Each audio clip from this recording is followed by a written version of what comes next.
کہ مدارس پہ ایک الزام ہے کہ وہ انتہا پسندی پھیلا رہے ہیں. میں ذاتی طور پر اس بات کو صحیح نہیں سمجھتا. خود وہ نظام تعلیم انتہا پسندانہ نظام تعلیم نہیں ہے. جب مسلمان امپیریل پاور تھے نا، چلیں یوں کہہ لیتے، کیا مسلمانوں کو جو ہے نا وہ باغی پیدا کرنے تھے؟ یہ نظام تعلیم ایسا ہی رکھا تھا جو ان کو کلرک فراہم کر سکے، انہیں قاضی فراہم، جوڈیشری فراہم کر سکے، انہیں اپنی امور ریاست چلانے کے لیے مشینری فراہم کر سکے. یہ نفسیاتی مسئلہ ہے، یہ کوئی علمی مسئلہ نہیں ہے، یہ جذباتی مسئلہ ہے، نفسیاتی مسئلہ ہے. ایک سوچ ہے نا کہ بھائی ترقی کے راستے کی رکاوٹ مولوی ہے، ترقی کے راستے کی رکاوٹ جو ہے نا وہ مذہب ہے. ایسا نہیں ہوتا. نہ پردہ رکاوٹ ہے ترقی کے راستے میں، نہ نماز ترقی کے راستے میں رکاوٹ ہے. بالکل. تو رکاوٹیں کوئی اور چیزیں. یہ بیانیہ رہا ہے مذہبی طبقے کے اندر، ایک خوف بھی پیدا ہوا کہ یہ تو ہمارے مدرسے بھی ختم کرنے کے درپے، کہ یہ دین کے دشمن ہیں جو آ گئے ہوئے ہیں، کہ یہ ہر کام الٹا کر رہے ہیں. تو بھی اس وقت اسٹیک ہولڈر، مذہبی اسٹیک ہولڈر جو بھی ہیں، ان کو اعتماد میں لینا چاہیے اور ان کے ساتھ مل کے بیٹھ کے پالیسی بنانی چاہیے. آپ کو اگر تھوڑی بہت مذہبی شدھ بدھ ہو تو کوئی آپ کو مذہب کے نام پہ ایکسپلائٹ تو نہیں کر سکتا، اور اگر آپ مذہب کے بارے میں بالکل ناسمجھ ہوں تو پھر کوئی عام سا مولوی بھی آپ کو الو بنا سکتا ہے. یہاں پہ مذہبی تعلیم لوگوں کو دیں، ایجوکیٹ کریں مذہبی اعتبار سے، یہ ہمارے آئین کا تقاضا. تو سائنسی تعلیم ہمارا ایک ایسا ذہن بنا دیتا ہے کہ جس میں ہم بلیک اینڈ وائٹ دیکھنے کے عادی ہو رہے ہیں. یہ کہ اسٹیٹ کو بہرحال وہ باپ والا کردار اس کا ہونا چاہیے، ہارڈ اسٹیٹ ہونی چاہیے. تو یہ تو لیڈرشپ کا کام ہے نا کہ انہیں اگر ہجوم جمع کر رہے ہیں، موب جو ہے اس کو اگر وہ کنٹرول نہیں کر سکتے تو وہ جمع کرنے کا حق نہیں. کہتے جی ریڈ زون میں گولی کیوں چلائی، تو پھر ریڈ زون کیوں بنائے؟ حلوہ کھانے کے لیے بٹھائے ہوئے ہیں، ان کا کام یہی ہے. ٹھیک ہے، آپ کو اظہار رائے کی آزادی ہے نا، بغاوت کی آزادی تو نہیں. ریاست کو اتنا کمزور کر دیں کہ دوسرے ممالک کے لیے ترنوالا بنا دیں، یہ تو آزادی کا مطلب. یعنی یہ خرابی صرف عوام کی خرابی نہیں ہے، عوام کا یہ ذہن بنانے میں ہماری اشرافیہ کا عمل دخل ہے کہ بلوچستان کے وسائل کو پنجاب نے نہیں لوٹا ہے، بلوچستان کے وسائل کو لوٹا ہے تو بلوچستان کے سرداروں نے لوٹا. نیوز. ناظرین، آج کے پروگرام میں ہم بات کرنے جا رہے ہیں، آج کے پوڈ کاسٹ میں ہم بات کرنے جا رہے ہیں اسلام کے نام پر جو دہشت گردی کی جاتی ہے، وہ کون سے عناصر ہیں، وہ کون سے گروہ ہیں جو اس میں دہشت گردی کو، شدت پسندی کو ہوا دیتے ہیں. ریاست کی کیا ذمہ داری ہے اور ریاست کیا اپنی ذمہ داری پوری کر رہی ہے؟ ان تمام ایشوز پہ بات کرنے کے لیے آج ہم نے پوڈ کاسٹ میں دعوت دی ہے خالد محمود صاحب کو، جو کہ اسلامک اسکالر ہیں. تو ہر ریسپیکٹ سے، ہر اینگل سے ہم اس کو کور کرنے کی کوشش کریں گے. اچھا، مدارس کی آپ نے بات کی، تو مدارس جو ہیں وہ پاکستان کے وہ دینی تعلیم اور سماجی ڈھانچے کا ایک اہم حصہ سمجھا جاتا ہے. تو آپ سمجھتے ہیں کہ اصلاحات اور ریاست کا عمل دخل مدارس کی تعلیمی سالمیت و ترقی کے لیے ناگزیر ہے؟ اچھا جی، دیکھیں یہ اب ایک مسئلہ، چونکہ مدارس پہ ایک الزام ہے کہ وہ انتہا پسندی پھیلا رہے ہیں. ٹھیک ہے، میں ذاتی طور پر اس بات کو صحیح نہیں سمجھتا ہوں. ہاں، میں یہ مانتا ہوں کہ اس تعلیم کے نتیجے میں ایسے لوگ ضرور مل جاتے ہیں انتہا پسندوں کو جو ان کی طرف مائل ہو جاتے ہیں. ٹھیک ہے نا. خود وہ نظام تعلیم انتہا پسندانہ نظام تعلیم نہیں ہے. میں صرف آپ کو ایک موٹی بات بتاتا ہوں. یہ نظام تعلیم کب وضع ہوا تھا؟ جب مسلمان حکمران تھے. چلیں آپ یوں کہہ لیں جب مسلمان امپیریل پاور تھے نا، چلیں یوں کہہ لیتے ہیں. ٹھیک ہے، اس طرح مان لیتے. تو کیا مسلمانوں کو جو ہے نا وہ باغی پیدا کرنے تھے؟ مطلب ان کو بھی تو سسٹم چلانا تھا. بالکل. تو جب انہیں سسٹم چلانا تھا تو انہوں نے مطلب یہ نظام تعلیم ایسا ہی رکھا تھا جو ان کو کلرک فراہم کر سکے، انہیں قاضی فراہم، جوڈیشری فراہم کر سکے، انہیں اپنی امور ریاست چلانے کے لیے مشینری فراہم کر سکے. اس کے اندر باغیانہ جذبات پیدا کرنا ان کے اپنے مفاد میں نہیں تھا. میں اس نظام تعلیم سے بالکل یہ نہیں سمجھتا کہ یہ کوئی باغی پیدا کرتا ہے، ریاست مخالف پیدا کرتا ہے. البتہ یہ ایک مسئلہ ہوا ہمارے، یعنی اس دور کا ایک مسئلہ ہے. وہ کیا ہے وہ سمجھ لیجئے. غلط فہمی کہیں جو بھی کہیں، وہ یہ مسئلہ بنا کہ جب انگریز آیا نا تو ریاست انگریز کے پاس چلی گئی. جب ریاست انگریز کے پاس چلی گئی تو ہمارا جو مذہبی طبقہ ہے وہ اس سے کٹ کے لا تعلق ہو کے یوں کہیں آئسولیشن میں چلا گیا، اپنے جزیروں میں مقید ہو گیا جنہیں ہم مدرسے کہتے ہیں. اور وہاں سے اسے ریاست کے بارے میں ایک بدگمانی پیدا ہو گئی. اس بدگمانی کے نتیجے میں آج تک ایک مذہبی آدمی کی سوچ یہی ہے کہ یہ ریاست میری ریاست نہیں ہے، وہ اس سے لا تعلق ہے، وہ اسے اون نہیں کر رہا، اس کی اونرشپ لینے کے لیے تیار نہیں ہے، وہ اسے انگریز کی ایکسٹینشن اور اس کی یوں سمجھ لیے کہ اپنڈکس سمجھ رہا ہے. یہ ایک مسئلہ ہے، یہ جینین، یہ نفسیاتی مسئلہ ہے. یہ کوئی علمی مسئلہ نہیں ہے، یہ جذباتی مسئلہ ہے، نفسیاتی مسئلہ ہے. اس کو کسی نے ایڈریس نہیں کیا. یہ ضرورت ہی محسوس نہیں کی کہ مین سٹریم میں لے کے آئیں، یا وہ علماء جو اسے مین سٹریم میں لے کے آ رہے ہیں ان کی قدر کی جائے. یہ بھی نہیں ہو رہا نا. ابھی ہم نے ریسنٹلی دیکھا بہت بڑی ایک علماء کانفرنس ہوئی, ریاست اور علماء ساتھ بیٹھے, تو کراچی میں جو اسلام آباد میں بھی ہوئی تھی, کراچی میں بھی ہوئی. تو مجھے اس حوالے سے بتائیے گا کہ آپ کو نہیں لگتا کہ ریاست کہیں نہ کہیں رول پلے کر رہی ہے؟ پیغام پاکستان کا ڈاکیومنٹ بھی تب بنایا کہ ہم علماء کو ساتھ لے کر چلیں, لیکن کہیں نہ کہیں سے شاید علماء کی طرف سے وہ چیز آن ٹیبل نہیں آ رہی تاکہ ریاست بھی امپلیمنٹ کر سکے. ابھی جو ہو رہا ہے نا, ابھی بالکل یہ بات آپ کی ٹھیک ہے کہ ریاست کوشش کر رہی ہے کہ علماء کو ساتھ لے کے چلا جائے, اور اس میں جن کانفرنسوں کا آپ نے حوالہ دیا وہ بھی ہیں, اور بھی بہت ساری چیزیں ہوتی رہتی ہیں. ٹھیک ہے, تو یعنی یہ وہ چیز ہے کہ جس کی ستائش ہونی چاہیے, جس کی حوصلہ افزائی ہونی چاہیے. یہ اچھا رخ ہے, اسی کو آگے بڑھانا چاہیے. کسی اتنے مؤثر طبقے کو آپ, میں کسی کا نام نہیں لے رہا, لیکن پچھلے 20 سال میں کیا ہوا, آپ نے یہ سمجھا کہ یہ سارے مولوی فسادی ہوتے ہیں, یا ریاست نے یوں سمجھا, اور جب تک ان کو ہم کہیں کارنر نہیں کر دیں گے ہماری ریاست ترقی نہیں کر سکتی. ایک سوچ ہے نا کہ بھائی ترقی کے راستے کی رکاوٹ مولوی ہے, ترقی کے راستے کی رکاوٹ جو ہے نا وہ مذہب ہے, ترقی کے راستے کی رکاوٹ یہ جو ہے نا بے جا پابندیاں ہیں. گویا آپ اگر وہ پابندیاں ختم کر دیں تو بس ہم ترقی کر جائیں گے. ایسا نہیں ہوتا. یعنی پابندیاں ختم ہونے سے ترقی, یعنی نہ پردہ رکاوٹ ہے ترقی کے راستے میں, نہ نماز ترقی کے راستے میں رکاوٹ ہے. بالکل. تو رکاوٹیں کوئی اور چیز ہیں. لیکن ایک آپ کو پتہ ہے یہ بیانیہ رہا ہے اور 20-25 سال رہا ہے, اور وہ رہنے کی وجہ سے مذہبی طبقے کے اندر ایک خوف بھی پیدا ہوا کہ یہ تو ہمارے مدرسے بھی ختم کرنے کے در پہ ہیں. مذہبی طبقے کے اندر یہ سوچ بھی پیدا ہوئی کہ یہ دین کے دشمن ہیں جو آ گئے ہوئے ہیں, کہ یہ ہر کام الٹا کر رہے ہیں. تو اصل آپ کو یہ بھی اندازہ ہوگا کہ جب کسی کو خوف لائق ہوتا ہے نا, تو پھر وہ منظم بھی ہو جاتا ہے, پھر وہ ریئیکٹ بھی کرتا ہے, پھر اس کے جو ہے نا ایک سروائیول کا مسئلہ اسے درپیش ہو جاتا ہے. تو جب ایسا ہوتا ہے تو پھر اس سے بہت ساری جو ہے نا چیزیں وہ بھی ہو رہی ہوتی ہیں کہ جو ویسے نارمل اگر وہ رہتا تو نہ کرتا. ٹھیک ہے. تو میں یہی کہہ رہا ہوں کہ ان کو اعتماد میں لینا چاہیے, اور ان کے ساتھ مل کے بیٹھ کے پالیسی بنانی چاہیے. جو بھی اس وقت اسٹیک ہولڈر, مذہبی اسٹیک ہولڈر جو بھی ہیں, اور ان میں بہت سے, میں آپ کو پوری, یعنی میرا کوئی اتنا زیادہ واسطہ مدرسوں سے نہیں ہے, لیکن جو تھوڑا بہت ہے میں یہ سمجھتا ہوں کہ مجھے ہمارے عام جو میڈیا پہ لوگ ہوتے ہیں یا جو ہمارے دنیا کے جو سیاستدان ہوتے ہیں, سیاستدان بھی اچھے ہوتے ہیں, معتدل ہوتے ہیں, لیکن عام طور پہ جو دانشور قسم کے لوگ ہیں ان میں نے یہ جو مذہبی لوگ ہیں ان میں اعتدال کا معاملہ اس سیاسی معاملات میں زیادہ پایا ہے. ہاں, اپنے وہ جو مسلکی معاملہ ہوتا ہے نا ان کا, نماز اس طرح ہوتی ہے اور اس طرح نہیں ہوتی, اس میں بہت شدت پسند ہے. لیکن یہ جو سیاسی نقطہ نظر ہے اس میں ان میں بہت اعتدال. اکثر کا تو معاملہ یہ ہے کہ بھئی سیاست سے ہمارا کوئی لینا دینا ہی نہیں. یہ ہمارے ہاں صوفیہ نے دین پھیلایا. صوفیہ کہتے تھے دنیا جو ہے نا یہ مردار ہے, اور جو دنیا کے پیچھے دوڑتے ہیں وہ کتے ہیں, مردار کے پیچھے کتا جاتے ہیں. تو اب یہ سوچ ہمارے مذہبی سوچ کے پس منظر میں موجود ہے. تو آپ اگر ہمارے ہاں سب سے بڑی جو مذہبی تحریک ہے وہ تبلیغی جماعت کی تحریک ہے, تو ان کے جو افراد کو ذرا آپ ٹٹول کے دیکھیں تو اندر سے یہی سوچ نکلے گی. تو یہ خالص وہی سوچ ہے جو ریاست چاہتی ہے, بھائی مذہب علیحدہ ہو جائے, دین علیحدہ ہو جائے. وہ تو پہلے ہی کہتے ہیں یہ مردار ہیں اور اس کے پیچھے دوڑ رہے ہیں, کتے ہیں, چلیں آپ کو وہ اچھا نہیں لگے گا.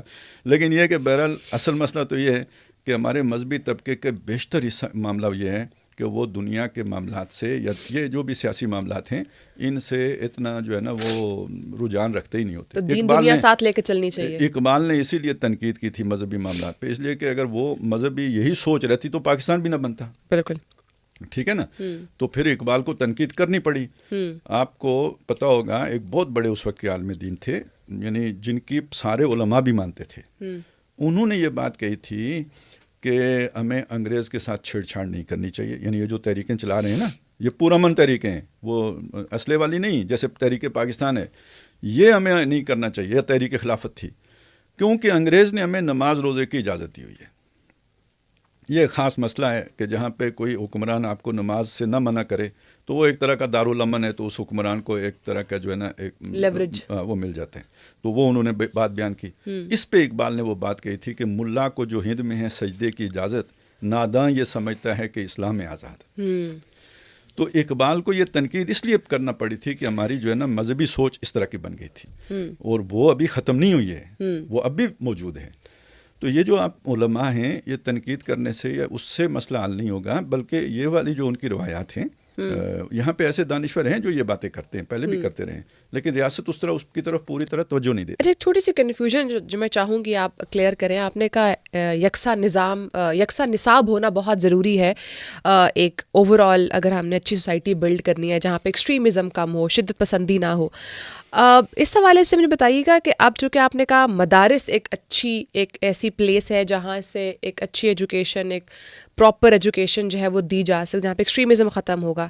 لیکن پھر ہم یہ بات بھی کرتے ہیں کہ وہ ایکسٹریم سوچ کہیں نہ کہیں مدارس سے بھی نکل رہی ہے. تو کس قسم کے ایجوکیشن کا ہونا ضروری ہے جو اسپیشلی ہمارے نوجوانوں کے بیچ میں جو ایک فتنہ پیدا ہو چکا ہے اس کو ختم کرے؟ Because obviously they have to lead آگے جا کر, تو پھر وہ کس طرح سے چیزیں ختم ہوں گی؟ اچھا دیکھیں, آپ ایک بات, مطلب آپ کو اگر تھوڑی بہت مذہبی شدھ بدھ ہو تو کوئی آپ کو مذہب کے نام پہ ایکسپلائٹ تو نہیں کر سکتا نا. اور اگر آپ مذہب کے بارے میں بالکل ناسمجھ ہوں تو پھر کوئی عام سا مولوی بھی آپ کو الو بنا سکتا ہے. یہ بات میری مانتے ہیں نا آپ؟ ٹھیک ہے, اب آگے چلیں. اگر ہم ایک مذہبی ریاست میں ہیں, میں نے شروع میں یہ بات کہی تھی, ہمارے آئین کا تقاضا بھی ہے کہ ہم اپنے جو ہے نا عربی زبان کو عام کریں, ہم یہاں پہ مذہبی تعلیم لوگوں کو دیں, ایجوکیٹ کریں مذہبی اعتبار سے. یہ ہمارے آئین کا تقاضا بھی ہے. تو اگر ہمارا یکساں نظام تعلیم سے مراد میری یہ ہے, یہ جو مختلف ہم نے باندھ کے قسموں کے سکول کھولے ہوئے ہیں, مدارس سمیت میں کہہ رہا ہوں, ٹھیک ہے, اگر ہم یہ طے کر لیتے ہیں کہ جی میٹرک تک ہر بچے کے لیے یہ نصاب تعلیم ہے جسے فالو کرنا سب کے لیے ضروری ہے, میڈیم انگلش ہو, میڈیم اردو ہو, میڈیم جو بھی ہو, لیکن اس نظام میں یہ جو ہے نا, یہ کانٹینٹ جو ہے نا, یہ لازمی ہر بچے کو منتقل ہوگی. ٹھیک ہے, میٹرک کے بعد آپ بچے کی چوائس لے لیں, اس کے والدین کی جو بھی آپ کا سسٹم ہو وہ کر لیں. وہ اس کے بعد کسی نے مدرسے میں جانا ہے تو مدرسے میں جائے, کسی نے ڈاکٹر بننا ہے تو ڈاکٹر بنے, کسی نے جو ہے نا وہ سوشل سائنسز میں جانا ہے تو ادھر جائے. یہ ساری جو بعد کی تقسیم ہے نا, یہ بعد میں ہونی چاہیے, میٹرک کے بعد ہونی چاہیے.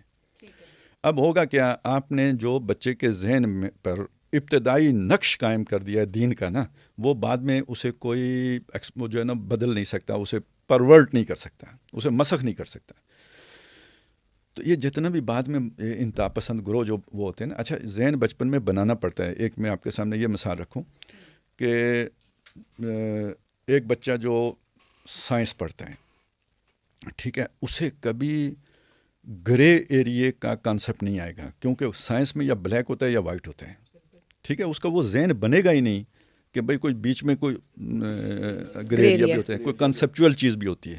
ہر فیکچول چیز ہوتی ہے, کنسیپچول چیز اس کے ذہن میں نہیں آئے گی. تو گویا اس کے جو جیسے میرے مسلز بنتے ہیں نا, ایسے ہی فکری قوا بھی بنتے ہیں.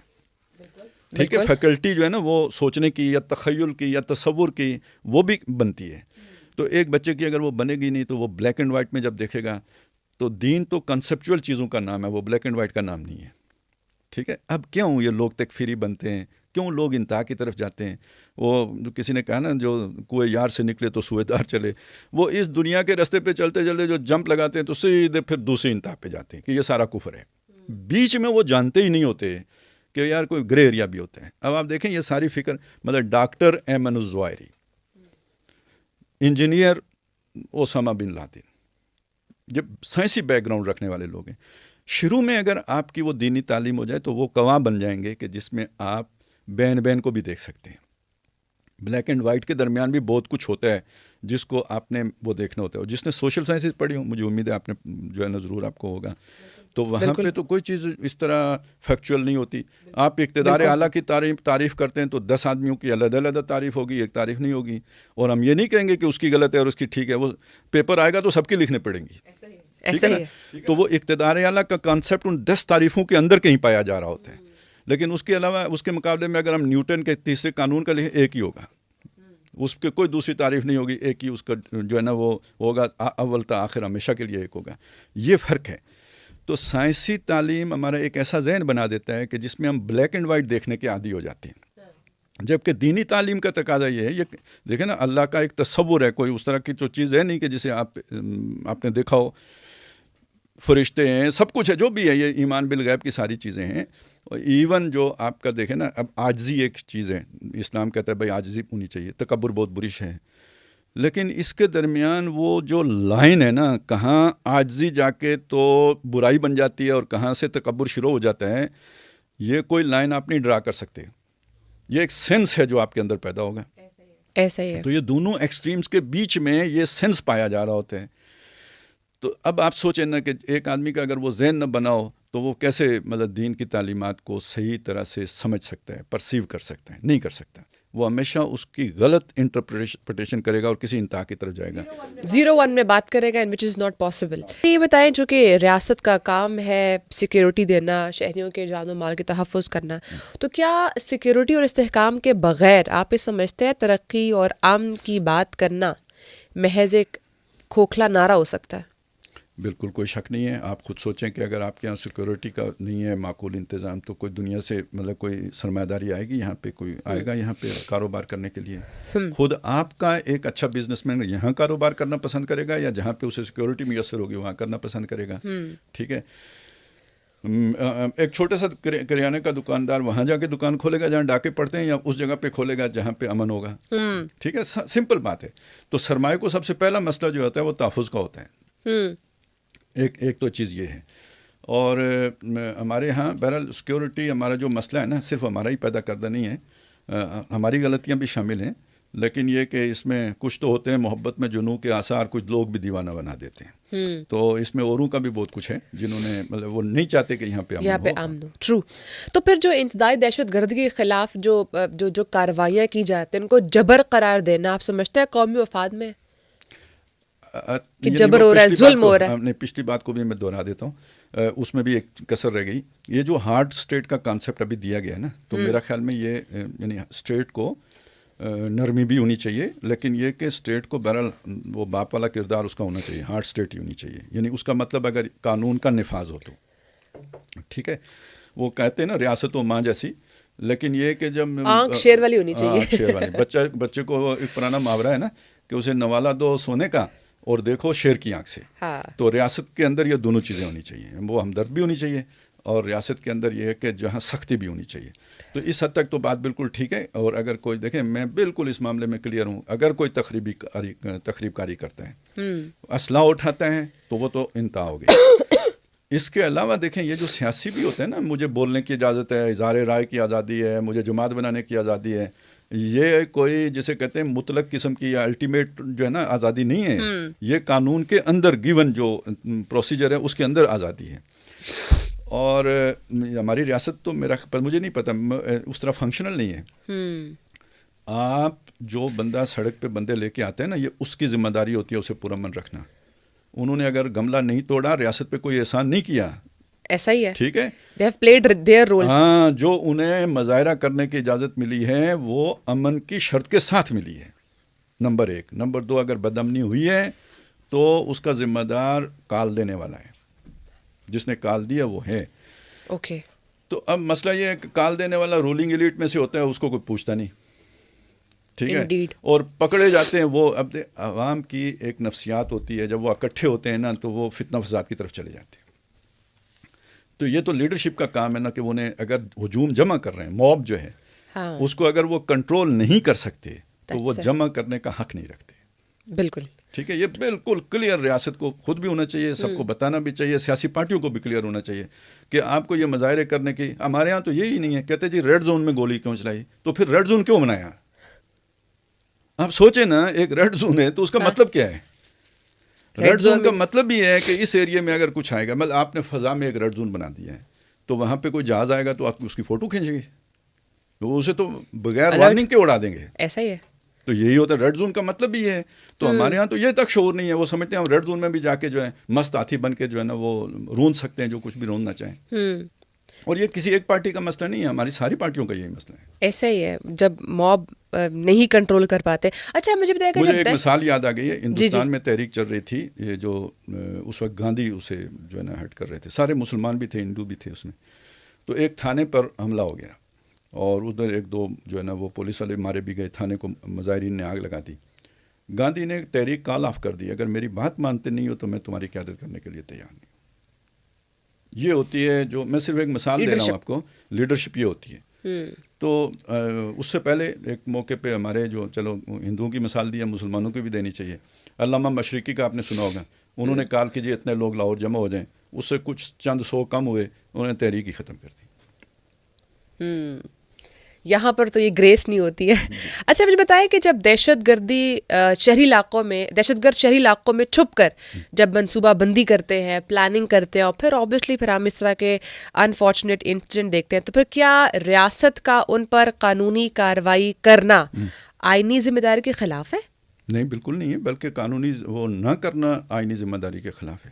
مطلب ان کو ہم نے حلوہ کھانے کے لیے بٹھایا ہوا ہے, ان کا کام یہی ہے. ٹھیک ہے کہ دیکھیں اسلحہ اٹھانے کی کوئی گنجائش جو ہے نا وہ کوئی ریاست نہیں دے سکتی.